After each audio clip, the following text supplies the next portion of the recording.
ਮੈਨੂੰ ਫੋਨ ਆਇਆ ਕਿ ਮਹਿਮਾਨ ਆ ਰਹੇ ਨੇ ਤੇ ਮੈਂ ਫ੍ਰੀਜ਼ਰ ਖੋਲਿਆ ਤੇ ਵਿੱਚ ਚਿਕਨ ਕੋਈ ਨਾ, ਮੈਂ ਭੱਜੀ ਗਈ ਤੇ ਜਾ ਕੇ 1.5 ਕਿਲੋ ਚਿਕਨ ਲਿਆਈ। 1.5 ਕਿਲੋ ਚਿਕਨ ਨੂੰ ਮੈਂ ਚੰਗੀ ਤਰ੍ਹਾਂ ਧੋ ਕੇ ਤੇ ਚਿਚੜੇ ਲਾਏ। ਫਿਰ ਮੈਂ ਉਸ ਤੋਂ ਬਾਅਦ ਜ਼ੀਰਾ ਕੁੱਟਿਆ, ਕਾਲੀ ਮਿਰਚ ਕੁੱਟ ਕੇ ਉਸ ਤੋਂ ਬਾਅਦ ਮੈਂ ਅਦਰਕ ਲਸਣ ਨੂੰ ਚੰਗੀ ਤਰ੍ਹਾਂ ਕਟਾ ਕੇ ਮਿਕਸ ਬਿਲਕੁਲ ਚੰਗੀ ਤਰ੍ਹਾਂ ਕਰ ਲੈਣਾ। ਲਾ ਕੇ ਫਿਰ ਜਿਹੜੇ ਮਸਾਲੇ ਕੁੱਟੇ ਸੀ, ਅਦਰਕ ਲਸਣ ਕੁੱਟਿਆ ਸੀ, ਕਾਲੀ ਮਿਰਚ ਪਾਓ, ਉਹਦੇ ਉੱਤੇ ਜ਼ੀਰਾ ਪਾਓ, ਸੁੱਕਾ ਧਨੀਆ ਪਾਵੋ, ਪਾ ਕੇ ਸੋਇਆ ਸੌਸ ਦੇ 2 ਚਮਚ ਪਾਣੇ ਨੇ। ਤੁਸੀਂ ਸੋਇਆ ਸੌਸ ਨਹੀਂ ਵੀ ਹੈਗੀ ਨਾ ਤੇ ਤੁਸੀਂ ਉਹਦੀ ਜਗ੍ਹਾ ਤੇ ਭਾਵੇਂ ਲੀਮੂ ਪਾ ਲਵੋ, ਸਿਰਕਾ ਪਾ ਲਵੋ, ਨਮਕ ਪਾਵੋ, ਨਮਕ ਪਾ ਕੇ ਹਸਬੇ ਜ਼ਰੂਰਤ ਪਾਣਾ। ਫਿਰ ਇਹਨਾਂ ਸਾਰੀਆਂ ਚੀਜ਼ਾਂ ਨੂੰ ਪਾ ਕੇ ਹੱਥਾਂ ਦੇ ਨਾਲ ਚੰਗੀ ਤਰ੍ਹਾਂ ਮਸਲ ਕੇ, ਲੀਮੂ ਵੀ ਪਾ ਲਓਗੇ ਨਾਲ, ਭਾਵੇਂ ਸਿਰਕਾ ਪਾ ਲਓ। ਇਹ ਟੇਸਟੀ ਬਣਾਉਣ ਵਾਲੀ ਗੱਲ ਹੈਗੀ ਸਾਰੀ। ਫਿਰ ਉਸ ਤੋਂ ਬਾਅਦ ਕੜਾਹੀ ਦੇ ਵਿੱਚ ਤੁਸੀਂ ਮੱਖਣ ਪਾਣਾ।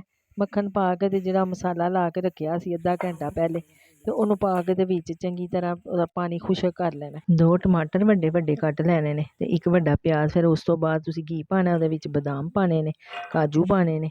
ਪਾ ਕੇ ਤੇ ਜੇ ਪਿਆਜ਼ ਟਮਾਟਰ ਸੀ ਉਹਨਾਂ ਨੂੰ ਸਾਰਾ ਭੁੰਨ ਕੇ ਤੇ ਭੁੰਨਦਿਆਂ ਫਿਰ ਉਹਨੂੰ ਬਾਹਰ ਕੱਢ ਲੈਣਾ। ਜਦੋਂ ਹਲਕਾ ਜਿਹਾ ਬਰਾਊਨ ਹੋ ਜਾਵੇ ਤੇ ਫਿਰ ਬਰਾਊਨ ਜਦੋਂ ਹੋ ਜਾਵੇ ਉਹਨਾਂ ਨੂੰ ਜੂਸਰ ਦੇ ਵਿੱਚ ਪਾ ਪੇਸਟ ਬਣਾ ਕੇ ਤੇ ਇਹਦੇ ਵਿੱਚ ਪੇਸਟ ਨੂੰ ਚਿਕਨ ਦੇ ਵਿੱਚ ਪਾ ਕੇ ਨਾਲ ਹੀ ਕਾਲੀ ਮਿਰਚ ਪਾ ਲੈਣੀ ਹੈ। ਨਾਲ ਹੀ ਤੁਸੀਂ ਹਲੀਬ ਦੀ ਕਰੀਮ ਪਾ ਲਓ, ਨਹੀਂ ਤਾਂ ਭਾਵੇਂ ਦੂਸਰੀ ਘਰ ਦੀ ਫਰੈਸ਼ ਕਰੀਮ ਹੈਗੀ ਜਿਹੜੀ ਮਲਾਈ ਦੁੱਧ ਦੇ ਉੱਤੋਂ ਉਤਰਦੀ, ਉਹ ਪਾ ਲਵੋ। ਉਸ ਤੋਂ ਬਾਅਦ ਜਦੋਂ ਤਿਆਰ ਹੋ ਜਾਵੇ ਤੇ ਕੋਇਲਾ ਰੱਖ ਕੇ ਤੇ ਉਸ ਤੋਂ ਬਾਅਦ ਇਹਨੂੰ ਧੂਆਂ ਦੇ ਲਵੋ। ਦੇ ਕੇ ਹੁਣ ਹਾਂਡੀ ਤਿਆਰ ਹੈ। ਤੁਸੀਂ ਵੀ ਬਣਾ ਕੇ ਇੰਜੋਏ ਕਰੋ। ਤੇ ਹੁਣ ਮਿਲਨੇ ਆ ਨੈਕਸਟ ਵੀਡੀਓ ਦੇ ਵਿੱਚ। ਅੱਲਾ ਹਾਫਿਜ਼।